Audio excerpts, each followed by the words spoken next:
Dr. Cruikshank, you mentioned in your opening testimony that part of your evaluation, your responsibility is to look at world oil markets and understand them in light of what leases you're going to be offering and how much you intend to put out there. In looking at those oil markets globally, all markets are global when it comes to crude oil, do you look at our impacts of depleting the strategic petroleum reserve over the last couple of years under the Biden administration and consider what the oil markets would have done had we not depleted our strategic oil reserve in the last few years? Our analysis for the 5-year program does not look at management of the strategic petroleum reserve, and that is something that's managed by the Department of Energy.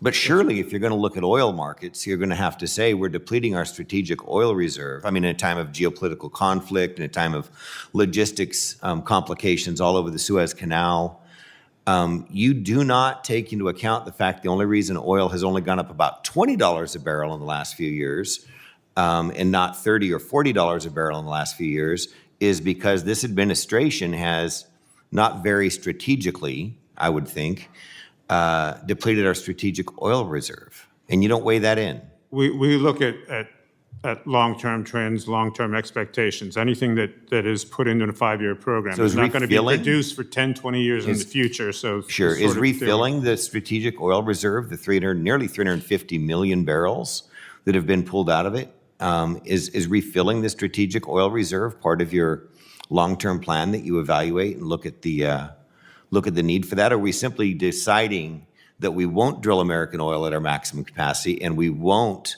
refill the strategic oil reserve? And if we need to, if there's a little too much inflationary pressure on this administration, if the American worker, the American family can't balance their books, we'll just deplete the strategic reserve through the next election cycle.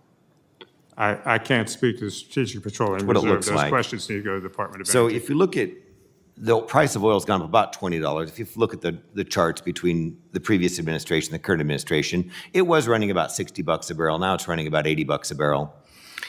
$20 a barrel. Russia, produces about 10 million. I guess you do, if it's part of your market analysis. Produces about 10 million barrels of oil a day. So our lack of supplying the world demand for oil, our own demand for oil in much case, is giving Russia about $200 million a day. 3.4 million barrels a day out of Iran. We're making Iran about 70 million bucks a day. We've got 750,000 barrels a day out of Venezuela. They're really bad at what they do, but they've got extraordinary reserves down there. So we're making them about $15 million a day. Russia is invading Ukraine. We know that Iran has a lot to do with the miseries in the Middle East right now, particularly in Israel and the subsequent miseries in Gaza. And we know that Venezuela is looking jealously at its neighbor, Guyana.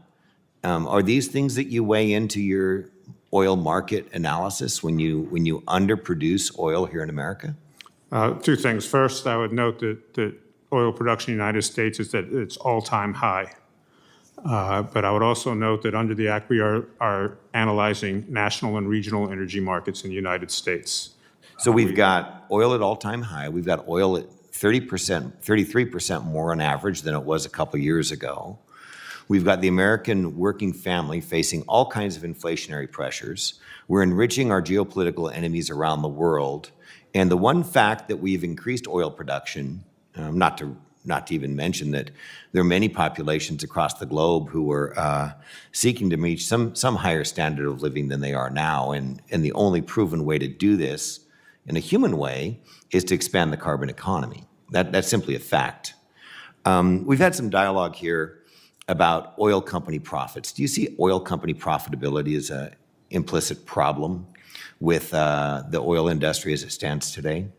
Is that a problem to be solved by your group? That is nothing that the Department of Interior would manage. That's more of a tax question. It's a tax question. You give a lot of land leases to wind farms, big, huge wind farms, and it excludes oil leases. Wind farms are subsidized by about a 40% tax credit all in, plus a per kilowatt production tax credit for the life. Are you concerned that 10 years from now we'll be lamenting wind producer profitability as we are lamenting in some cases here today, oil producer profitability? Right now, the wind projects looks like they're operating on fairly thin margins. What that will look like in 20 years, I don't really know. Thank you. I yield back.